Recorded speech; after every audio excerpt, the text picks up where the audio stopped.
লাই লাই লালা দেখি তোমার অবস্থা কি এই যে সবাই মিলে তুমি তাকাচ্ছ না কেন? তোমরা কি শরম হচ্ছে নাকি? যারা সেলিব্রিটিদের কাছেই করো নাকি ইন্টারভিউ দিতে হয়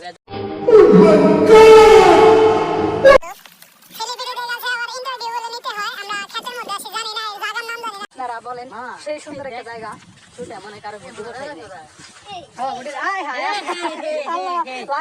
দেখি তোমার অবস্থা কি আমাদের অবস্থা এখানে খারাপ হয়ে গেছে কোন চোখের মধ্যে আসি জানি না ব্যাঙ্গা চোখ থেকে আমরা হাঁটতে হাঁটতে এখানে চলে আসছিলাম কিন্তু এই ভিডিও তো চলে যাবে ইনশাল্লাহ কাকারে আমরা বোঝাতে ভুল করছি কাকা এই যে কাকারে এই ব্যক্তিটা বোঝাতে ভুল করছে 20টা জানুয়ারি দেন আমরা মানুষ এসে 20টা জানুয়ারি দেন কাকা বানাই আর সকালে কি বলবি না